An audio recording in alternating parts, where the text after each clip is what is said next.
Swayam Prabha. Digital India. Educated India.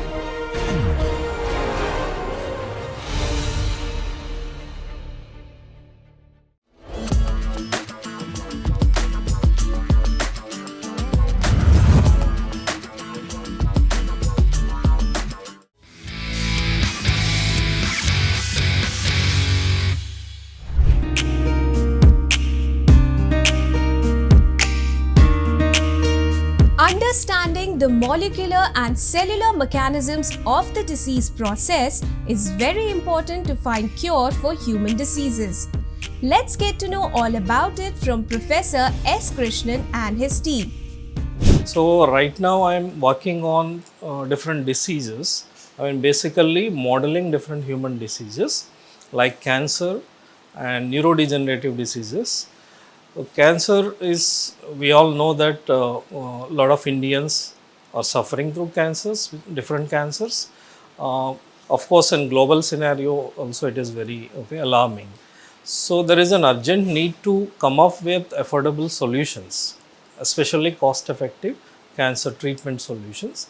Already treatment options are there in terms of say chemotherapy, radiotherapy, or maybe other options are available, surgery and other things, but still there is no solution right now at global scenario also. So different labs across the globe are working on how to come up with some sort of innovative solutions so that we can contain this, either prevent it or maybe cure it. So my quest began there, and I started actually applying for projects, and Department of Science and Technology and SERB, ICMR, these funding agencies supported my research towards this endeavor. So while I was actually working with these projects, somewhere 6-7 years back, all of a sudden there was a drive in India that we should now go for innovation startup events. So at that time, I was not that aware about the innovative solutions and all. But then my Vice Chancellor at Banaras Hindu University, Professor Rakesh Bhatnagar, who made me the in charge of this drive. Like he made me the President of Innovation Councils. Eventually, there was a startup event started, which was initiated by Professor Junjun Walia from the Madras IIT. We gathered at maybe Vigyan Bhavan, Delhi. I attended that event where I got really the clarity of what we are going to do in coming 20 years to maybe 30 years. That is where my innovation drive started. So then parallelly I was involved in other innovative research activities which I may talk later, but particularly talking about my laboratory innovation. Since I already motivated towards coming up with affordable solutions, then I thought how can I come up with a real innovation which can drive towards this endeavor. So that is where I met one of my young researcher, Dr. Somnath Garai, who just joined 2-3 years back. He did his PhD from Germany, and then maybe Israel also has postdoc. And when he came and he started discussing his research, which is based on quantum materials for chemistry solutions. Then I realized that these quantum materials are very useful for driving our innovation. Cancer or maybe Alzheimer's related solutions. Then after intense discussions with him and other group members, then I started working on it, and now I can tell you that we have come up with such a nice quantum technology solutions through which we can really come up with affordable drugs. And meanwhile, Government of India started bringing in quantum mission through the Ministry of Science and Technology. This is called National Quantum Mission. So then my drive got further enhanced, because I am already dealing with quantum materials and also looking for applications. So therefore, I started actually working more on that.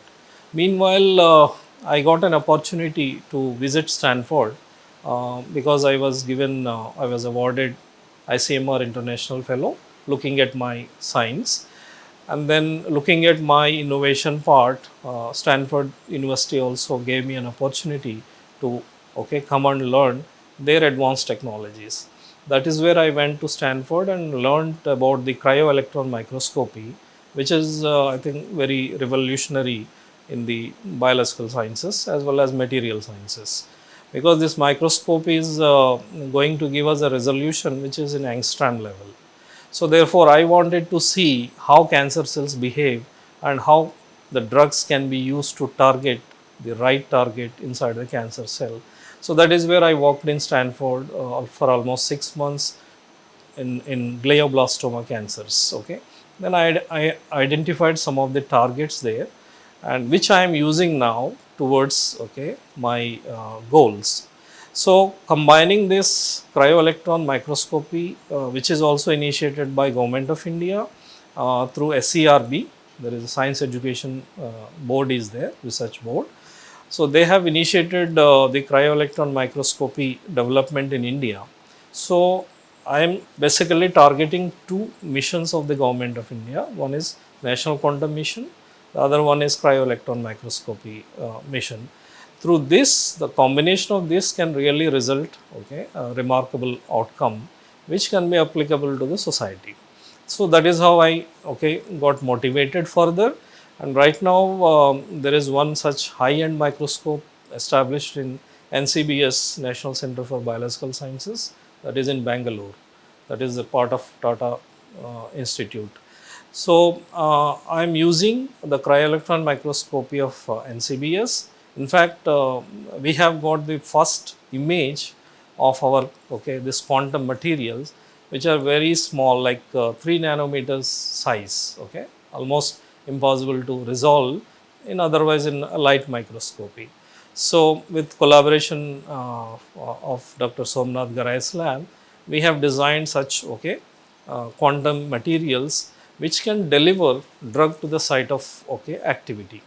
So the basic problem right now is like we have a lot of clinical solutions for the cancer, but then they are very costly.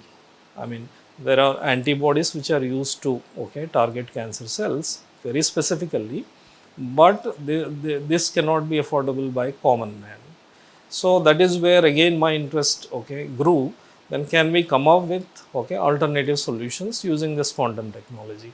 So that's where I started working on again, and now we have come up with those solutions which are alternative to this existing clinical solutions, which are very cost effective.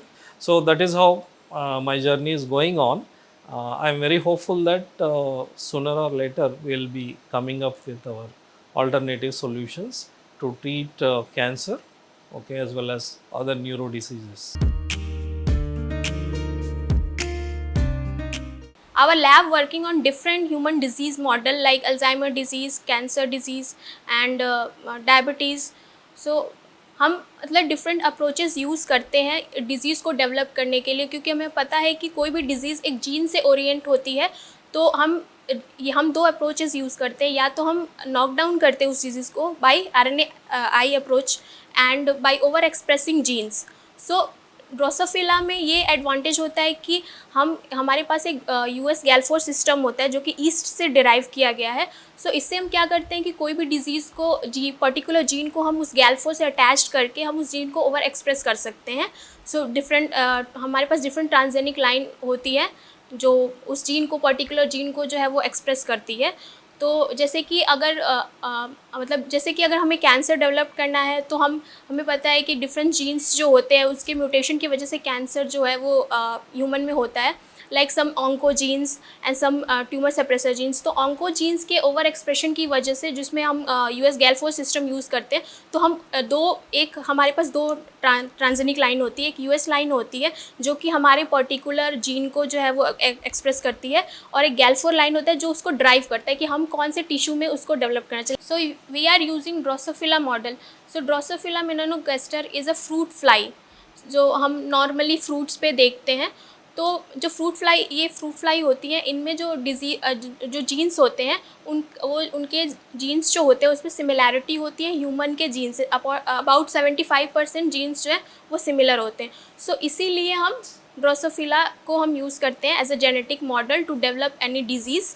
So like अगर आप cancer disease को देखा जाए तो cancers में oncogenes होते हैं और हमारे पास ट्यूमर सप्रेसर जीन होते हैं जिसके म्यूटेशन की वजह से जो है कैंसर होता है। सो ड्रोसोफिला में हमारे पास एक सिस्टम होता है यूएस गैल4 सिस्टम, जो कि ईस्ट से डिराइव है। तो हमारा जो गैल4 होता है वो ड्राइवर लाइन होता है। बेसिकली वो जो भी जीन हम उसके साथ अटैच करेंगे वो उसको ड्राइव करेगा, उसको एक्सप्रेस करने में हेल्प करेगा। और यूएस जो होता है वो हमारा उस जीन को उसको अटैच किया रहता है। तो जब गैल4 जो है यूएस के से जाके बाइंड होता है, उस जीन का एक्सप्रेशन होता है डाउनस्ट्रीम और वो प्रोटीन बनती है पर्टिकुलर। और फिर हम आरएनएआई अप्रोच सिमिलरली ऐसे यूज़ करते हैं जिसमें कि वो कोई भी जीन जो आरएनएआई से बाइंड होता है वो फिर उसको नॉक डाउन करता है, उसका एक्सप्रेशन को कम करता है। तो ऐसे ही हम जैसे कि हम कोई भी ट्यूमर सप्रेसर जीन है तो हमें पता है कि उसका काम है कि हम वो ट्यूमर को ना होने दें, कैंसर को ना होने दें। तो उसके लिए हम आरएनएआई अप्रोच मतलब कि उसके लिए अगर डिजीज़ डेवलप करना है तो हम गैल4 आरएनएआई अप्रोच यूज़ करेंगे, क्योंकि हम ट्यूमर सप्रेसर जीन को क्या करेंगे, नॉक डाउन करेंगे। तो हमारा जो भी मॉडल डेवलप होगा उसमें क्या होगा कि उसमें कैंसर होगा, क्योंकि यहाँ पे क्या हो रहा है, जो जीन था जिसको हम रोकना चाहते थे कैंसर होने के लिए वो यहाँ पे एक्सप्रेस हो रहा है। और सिमिलरली जैसे ऑन्कोजीन है तो ऑन्कोजीन तो ऑलरेडी वो उसी के लिए है कि मतलब वो हमारे कैंसर को डेवलप करेगा, तो उसका हम ओवर एक्सप्रेशन कराते हैं। ओवर एक्सप्रेशन नॉर्मली हम यूएस और गैल4 सिस्टम यूज़ करके हम ओवर एक्सप्रेशन कराते हैं। तो ये दो मेथड हम जो है किसी भी डिजीज़ को डेवलप करने के लिए यूज़ करते हैं, डिफरेंट जीन्स का यूज़ करके, जो भी उस डिज़ीज़ के स्पेसिफिक जीन्स होते हैं उससे हम डेवलप कराते हैं। तो मेरा काम अल्जाइमर डिज़ीज़ पे है, जो कि एक ओल्ड एज डिज़ीज़ होता है। तो ये जैसे इसमें क्या होता है कि जो दो प्रोटीन्स होते हैं बेसिकली वो रिस्पॉन्सिबल होते हैं इस डिज़ीज़ को कॉज करने में। तो ये क्या होता है कि जैसे ही एजिंग होती है हमें पता है कि जो भी प्रोटीन का क्लियरेंस है वो बहुत सारे मेटाबॉलिज्म डिफ़ॉल्ट होने लगते हैं एक एजिंग जब होने लगती है ह्यूमन में। तो हमारे पास हमारा दो प्रोटीन होता है बेसिकली इन्वॉल्व होता है, एमिलॉइड बीटा एंड टाउ। तो एमिलॉइड बीटा जो होता है इसका एग्रीगेशन होने लगता है और फिर वो क्लियरेंस नहीं हो पाता है। इस डिफ़ॉल्ट की वजह से क्या होता है कि जो हमारा अल्जाइमर डिज़ीज़ डेवलप्ड होता है। और टाउ भी सिमिलरली ऐसे ही काम करता है। नॉर्मली टाउ सबके बॉडी में प्रेजेंट होता है, लेकिन जब ये ओवर फॉस्फोराइलेटेड होने लगता है तो फिर ये टेंगल्स बनते हैं इसके, और ये भी अगेन वो न्यूरॉन्स में जाके एक्यूमुलेट होने लगते हैं, जिसकी वजह से ये डिज़ीज़ डेवलप्ड होता है। तो इस डिज़ीज़ के बेसिकली सिम्टम्स होते हैं कि loss of memory and inability to do daily activities और लाइक स्लीपिंग डिसऑर्डर्स भी होने लगते हैं ह्यूमन को। तो ऐसे एक डिज़ीज़ होता है। तो फ्लाई में हम क्या करते हैं कि फ्लाई में हमारे डिफरेंट जो भी टिश्यू हैं, लाइक आई टिश्यू है, गट हुआ, विंग्स हुआ, तो हम उसको वहाँ पे हम टारगेट करते हैं कि कोई भी डिज़ीज़ को एक्सप्रेस करा सकें। तो हम क्या करते हैं कि जैसे कि अभी आई टिश्यू हुआ तो आई में क्या करेंगे, हम जानते हैं कि ए बीटा की वजह से जो है वो अल्जाइमर डिज़ीज़ हो रहा है। तो ए बीटा जीन को हम उस आई टिश्यू में ओवर एक्सप्रेस कराते हैं यूएस गैल4 सिस्टम को यूज़ करके। लाइक गैल4 जो होगा वो आई स्पेसिफिक होगा और जो यूएस होगा वो एमिलॉइड बीटा के साथ अटैच्ड होगा, तो उसका ओवर एक्सप्रेशन होगा तो हमारा जो आई में है वो डिजीज़ दिखेगा। तो बेसिकली इसमें क्या होता है कि जब हम आई फिनोटाइप इसकी चेक करते हैं तो इसमें क्या होता है कि आई में रफनेस होती है, लेकिन आप अगर नॉर्मल फ्लाई देखोगे तो उसमें ओमेटिडिया जो है उसका वो पूरा रेगुलर अरेंजमेंट रहेगा। पर इसमें क्या होगा कि ओमेटिडिया का अरेंजमेंट जो है वो इरेगुलर रहेगा और उसकी आई फिनोटाइप जो है वो रफ दिखेगी, स्मूथ नहीं दिखेगी। तो इससे हम डिटेक्ट कर पाते हैं कि हमारा जो डिज़ीज़ है वो डेवलप्ड हो चुका है अल्जाइमर डिज़ीज़। तो ऐसे ही सिमिलरली हम टाउ का भी ओवर एक्सप्रेशन करा के हम देखते हैं। तो हम ये किसी भी टिश्यू में करके इसको देख सकते हैं, या तो विंग में या तो आई में या फिर गट में, किसी भी हम टिश्यू में करके ऐसे डेवलप कर सकते हैं।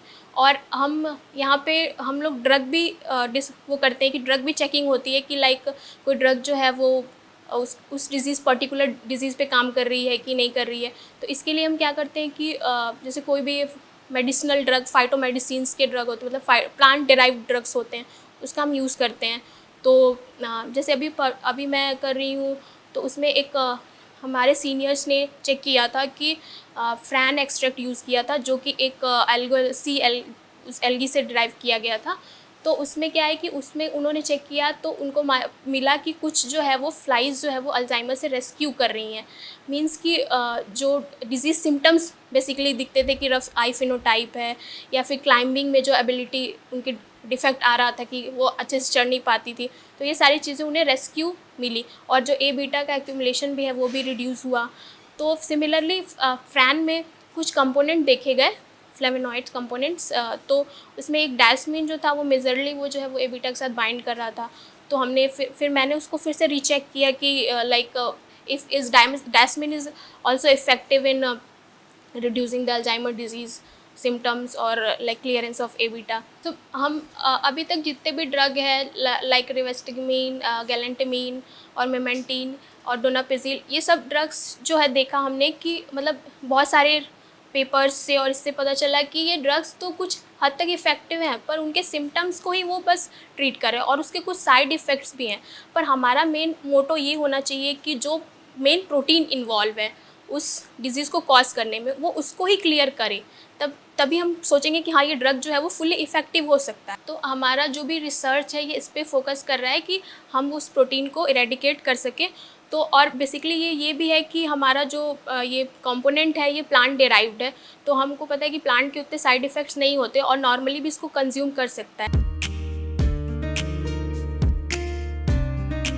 हम बहुत छोटा ही कंट्रीब्यूट कर रहे हैं, लेकिन वो भी हमारे साइंस के लिए बहुत बड़ा एक योगदान है कि जैसे हम सब लोग जानते हैं कि डायबिटीज़ एक बहुत बड़ी डिज़ीज़ है यहाँ पे, तो हम इसे डायरेक्टली तो ह्यूमन में टेस्ट नहीं कर सकते। सो वी यूज़ फ्लाई और माउस और other organism also to examine और to test drug on these models. So fly में क्या होता है कि ह्यूमन डिजीज़ जो है कॉजिंग जीन्स होती हैं वो 75% सिमिलर होती हैं। इवन जो ऑर्गन्स होते हैं ह्यूमंस के वो भी रिजेंबल करते हैं फ्लाइज़ में। तो मेरा काम डायबिटीज़ पे है। तो डायबिटीज़ में हम जानते हैं कि बीटा पैनक्रियाटिक सेल से इंसुलिन प्रोड्यूस होती है जो कि मेजर कॉज होता है डायबिटीज़ में। तो या फिर इंसुलिन का बढ़ना होता है डायबिटीज़, या इंसुलिन हमारे बॉडी में प्रोड्यूस होती है बट सेल उन्हें रिकॉग्नाइज नहीं कर सकते, उससे डायबिटीज़ होते हैं। दो टाइप्स होते हैं, 1 और 2। सो ड्रोसोफिला में क्या है कि उसके एनालॉग्स होते हैं। जैसे बीटा पैनक्रियाटिक सेल्स की ड्रोसोफिला में जो एनालॉग ऑर्गन है वो उसका ब्रेन है, आईपीसी सेल्स है जो कि प्रोड्यूस करते हैं insulin. So here we target the insulin producing cells in Drosophila to and we are knocking down the IPC cells which produce insulin. So here we are creating type 1 diabetes. और भी हमारे seniors हैं यहाँ पे जो कि type 2 model पे भी काम करते हैं। और भी बहुत सारे तरीके हैं डायबिटीज़ क्रिएट करने के, जैसे हम हाई शुगर डाइट या हाई फैट डाइट भी दे सकते हैं, पर वो उतना रिकॉग्नाइज नहीं होते क्योंकि जेनेटिक बेसिस से अगर हम करेंगे तो वो ज़्यादा हमारे ह्यूमन से रिजेम्बलेंस होगा, इसीलिए हम यहाँ पे ड्रोसोफिला यूज़ कर रहे हैं। सो हियर वी आर, क्यों हम डायबिटीज़ को मतलब टारगेट कर रहे हैं यहाँ पे, इसलिए क्योंकि हम जानते हैं कि बहुत सारी ड्रग्स डायबिटीज़ में यूज़ होते हैं, जैसे मेटफॉर्मिन हो गया और ग्लेजाइड हो गया और TZD होगी, बहुत सारी ड्रग्स अवेलेबल है, बट उन सब के कुछ ना कुछ साइड इफ़ेक्ट्स होते हैं। इस वजह से उतने हर ईयर या हर साल नए रिसर्च हो रहे हैं और ज़्यादा कि हम कैसे उस साइड इफ़ेक्ट्स को कम कर पाएँ। कोई ऐसा मॉलिक्यूल हो जो कि ट्रीटमेंट तो दे रहा है बट उसके इफ़ेक्ट्स बहुत हैं, जैसे कि लोगों में हाइपोग्लाइसीमिया हो जाता है, मतलब कि बहुत ज़्यादा शुगर लेवल कम हो जाता है ट्रीट करने की वजह से, या और सारे उसके साइड इफ़ेक्ट्स हो जाते हैं, नौजिया होता है, स्लीपिंग सिकनेस होती है और बहुत सारे कॉजेज़ हैं। तो ड्रग्स तो अवेलेबल हैं बट एग्जैक्ट ऐसे नहीं है जो कि कोई हार्मफुल इफ़ेक्ट ना रहे ह्यूमन पे। तो इसके लिए हम ड्रोसोफिला पे इनिशियली कोई ड्रग ऐसा मॉलिक्यूल चूज़ करते हैं या ऐसा सर्च करने की कोशिश करते हैं कि उसके कोई साइड इफ़ेक्ट्स ना हो। इसके लिए हमारे लैब में हम प्लांट एक्सट्रैक्ट जो कि एक नेचुरल कंपाउंड है उससे यूज़ कर रहे हैं ताकि हम उसके कोई एडिशनल साइड इफ़ेक्ट्स में भी होंगे बट उतने ज़्यादा इफ़ेक्टिव नहीं होंगे। तो इसलिए हम वो सारी चीज़ें यूज़ कर रहे हैं यहाँ पे अपने मॉडल के लिए। अब हम कैसे डिटेक्ट करेंगे कि जो हम यहाँ पे मॉडल क्रिएट कर रहे हैं वो इफ़ेक्टिव है, वो सारे सिम्टम्स दे रहा है या नहीं दे रहा है। जैसे हम जानते हैं कि मेजर जो प्राइमरी टेस्ट जो हम डायबिटीज़ के लिए करते हैं वो ग्लूकोज शूटअप का करते हैं कि ग्लूकोज लेवल कितना है किसी पर्सन में, तो उसके लिए हम ग्लूकोज टेस्ट करते हैं। तो वैसे सारे टेस्ट हम ड्रोसोफिला में भी यूज़ कर सकते हैं। जैसे ब्लड ह्यूमन में हम ब्लड से मेजर करते हैं, तो Drosophila we have the analogue of glucose is the haemolymph, उससे हम नॉर्मली ग्लूकोज टेस्ट वगैरह करते हैं। तो वो शूटअप होगा तो उससे हम प्रिलिमिनरी ये बताते हैं कि हाँ हमारे मॉडल में डिजीज़ हो चुका है। अब उसको फर्दर हायर लेवल पे ले जाने के लिए हम सिग्नलिंग को टारगेट करते हैं या फिर जीन्स को टारगेट करते हैं। सो ऐसे बहुत सारे सेकेंड थर्ड स्टेप्स को लेके हम बताते हैं बेसिकली कि हाँ हमारा डिजीज़ कॉज हो रहा है, उसके बाद जो हम ट्रीटमेंट दे रहे हैं तो उसके बाद वो रिड्यूस भी हो रहा है। अब कोई भी डिजीज़ हम यहाँ पे पूरा क्योर तो नहीं कर पाते, बस उनके जो सिम्टम्स होते हैं उसको हम डिक्रीज़ या रिड्यूस उतना कर लेते हैं। सो इसलिए हम यहाँ पे हमारे लैब में मतलब हमारे लैब के सीनियर्स ने यहाँ पे एक फ्रैन कंपाउंड था, फ्रैन एक्सट्रैक्ट को लाया था, तो उसको ही फ़िलहाल हम लोग यूज़ करके देख रहे हैं कि क्या उसके मतलब वो कितना इफ़ेक्टिव है डायबिटीज़ के इफ़ेक्ट्स को, उनके रॉस लेवल को डिक्रीज़ करने में। डायबिटीज़ में जो ड्रग्स यूज़ हो रही हैं ट्रीटमेंट के लिए, वो ट्रीट तो करती हैं उन्हें, बट उसके साइड इफ़ेक्ट्स बहुत होते हैं, मतलब और मल्टीपल साइड इफ़ेक्ट्स हैं उनके। तो यहाँ पे हम ये कोशिश कर रहे हैं कि कोई ऐसा मॉलिक्यूल या ऐसी ड्रग को इन्वेंट करें जो ट्रीट तो करें पर उनके कोई साइड इफ़ेक्ट्स ना हो। Firstly, what is a traumatic brain injury? So, traumatic brain injury is a damage to the brain, any kind of damage to the brain resulting from any mechanical force.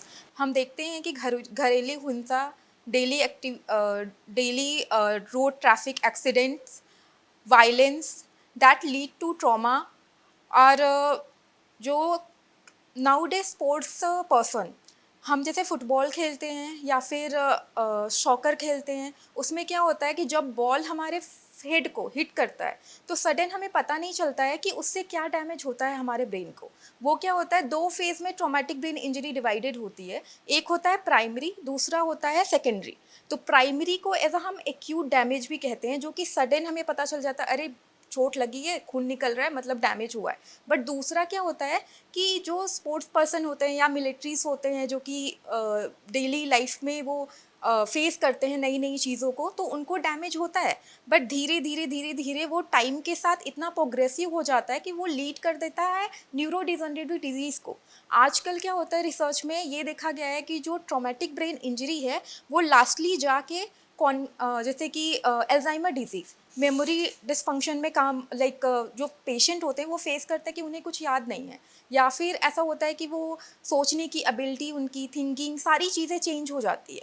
इसीलिए इसको पहले initiate जो phase होता है primary injury का, उस पर अगर हम डिटेक्ट कर लेते हैं तो ये बहुत अच्छी चीज़ है कि हम सेकेंडरी इंजरी तक जाएंगे नहीं। तो बहुत सारे ऐसे पेशेंट हैं जो बच जाएंगे, जो कि अल्जाइमर डिजीज़ या फिर पार्किंसन डिजीज़, ऐसी डिजीज़ हो ही नहीं पाएगी।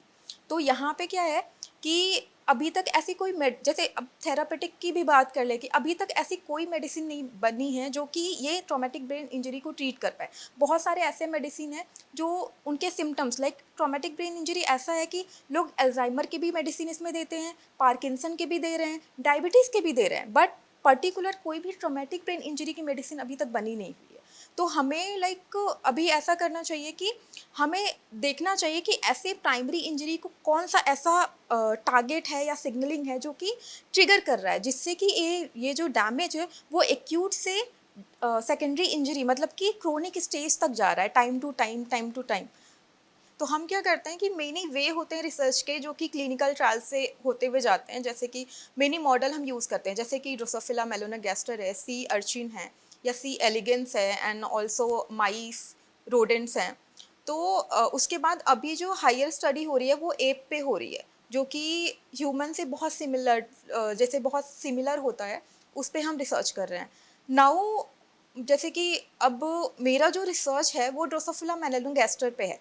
तो अभी तक मैंने लिटरेचर सर्वे करने के बाद मुझे पता चला कि ये जैसे कि जो इंजरी होती है उसको एज अ फ्लाई में देना, इट इज़ काइंड ऑफ, हमें बहुत सोचने की ज़रूरत है कि हम फ्लाई में ऐसे कैसे डैमेज दें जो कि ह्यूमन से रिलेटेबल हो। हमें ऐसा जीन या हमें ऐसा जैसे कि जो लेवल चेंज होते हैं, बिहेवियर में चेंज होते हैं या फिर मॉलिक्यूलर लेवल पे चेंज होते हैं, वो कैसे पता चले।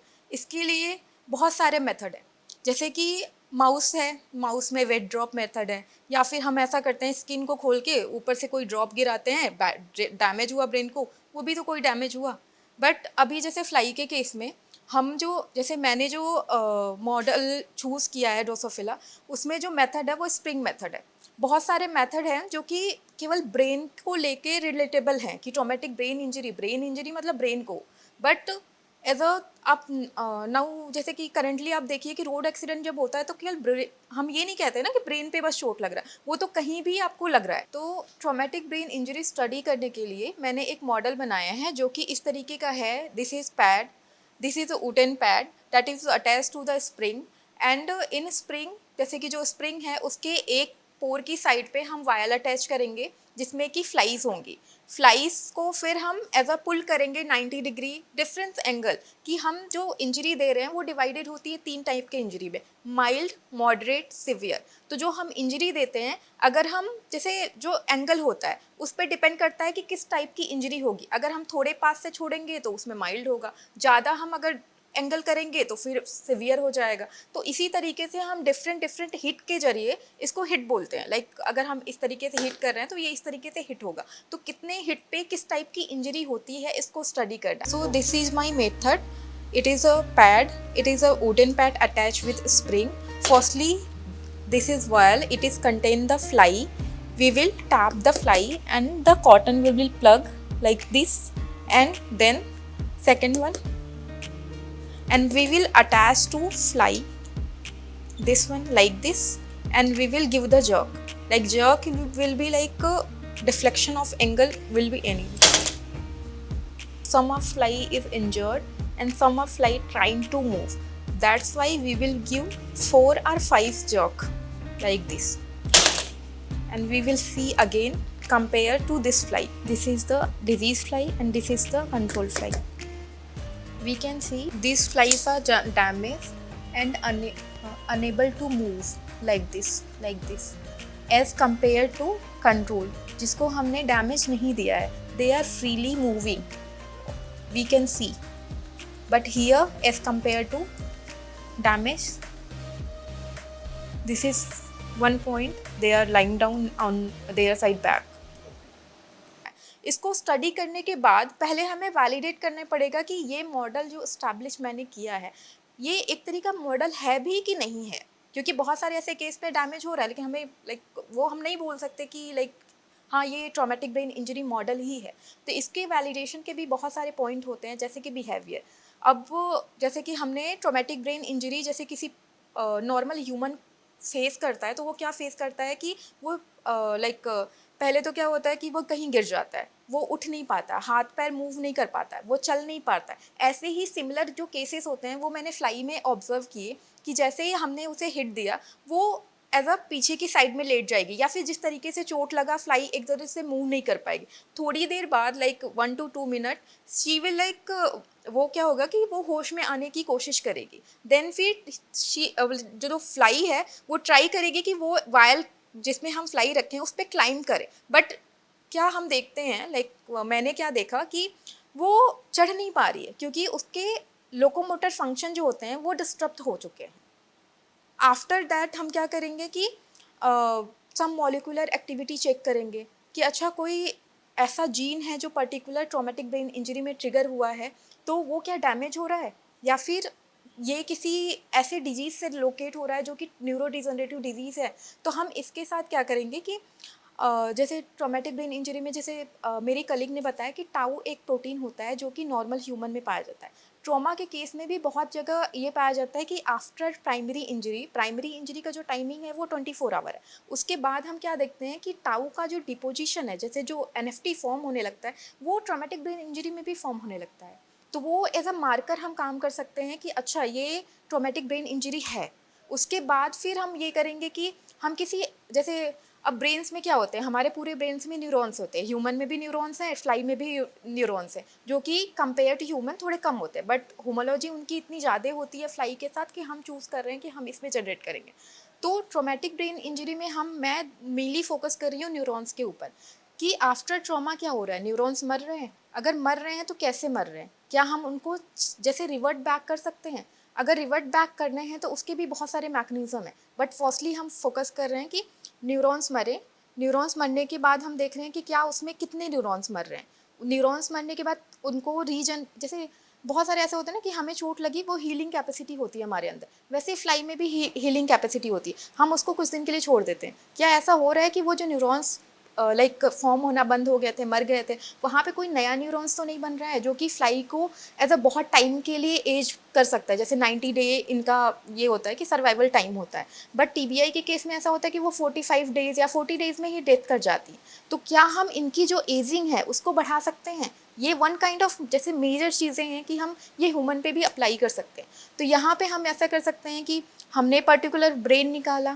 प्रोटीन आइसोलेट किया, हम उसमें अब ट्रांसक्रिप्शन फैक्टर या फिर ऐसे जीन को हम टैग करेंगे कि अच्छा इसी की वजह से ये चीज़ें हो रही हैं, तो उसके अप्रोचेस हम देखेंगे कि वो जो स्पेशली जो हम सोच रहे हैं कि ऐसा है, ये बढ़ा हुआ है, तो उसको कम करने के लिए हम कौन सा थेरापेटिक अप्रोच अपनाएंगे। जैसे मेरे लैब में क्या है कि सिंथेटिक एंड नेचुरल दोनों कंपाउंड यूज़ किए जाते हैं, तो मेनली क्या होता है सिंथेटिक कंपाउंड में ये होता है कि उनके साइड इफ़ेक्ट बहुत होते हैं, बट नेचुरल कंपाउंड में ऐसा होता है कि वो आयुर्वेदा की तरह है कि वो काम करेंगे, अगर नहीं भी कर रहे हैं तो वो साइड इफ़ेक्ट नहीं देंगे, तो हम एक तरीके से ये कर सकते हैं कि थेरापेटिक पहले खिला लें, उसके बाद हम टीबीआई दें, क्या ऐसा कुछ हो सकता है कि अगर हम खिला के देख रहे हैं कि टीबीआई अच्छा इसका ज़्यादा इफेक्ट नहीं पड़ रहा है, एज अ प्रोटेक्टिव ये काम कर रहा है, या फिर जिन पेशेंट में traumatic brain injury already trauma है उनको हम खिला के देखें क्या न्यूरॉन्स वगैरह या फिर वो पेशेंट थोड़ा भी हील हो रहा है, क्योंकि अभी जैसे कि नाउडे मैं यहाँ पे बीएचयू में ट्रॉमा सेंटर्स हैं,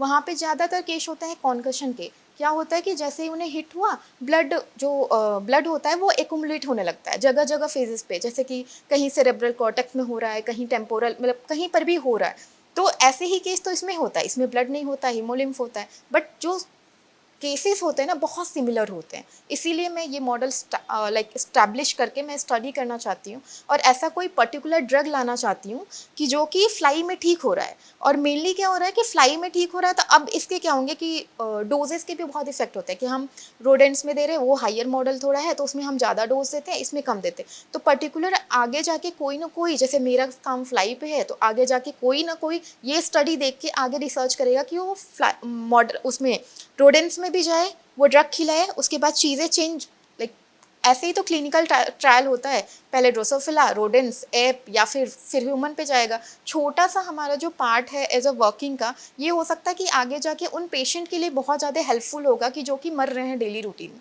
बहुत सारे ऐसे केसेस होते हैं जहाँ पे ये सारी चीज़ें अवेलेबल नहीं है, बट हम वही तो कर रहे हैं, लाइक एज अ सोसाइटी हमारा काम है कि हम ऐसा अपना पोटेंशियल दे रहे हैं जो कि उनके लिए हेल्पफुल हो, क्योंकि हम तो काम करके निकल जा रहे हैं लेकिन उनके लिए तो कुछ तो ऐसा बेनिफिशियल होना चाहिए, इसलिए मैंने ये एरिया चूज़ किया, because in here anyone is not working, मतलब इस पे ट्रॉमेटिक ब्रेन इंजरी पे कोई इतना काम नहीं कर रहा है,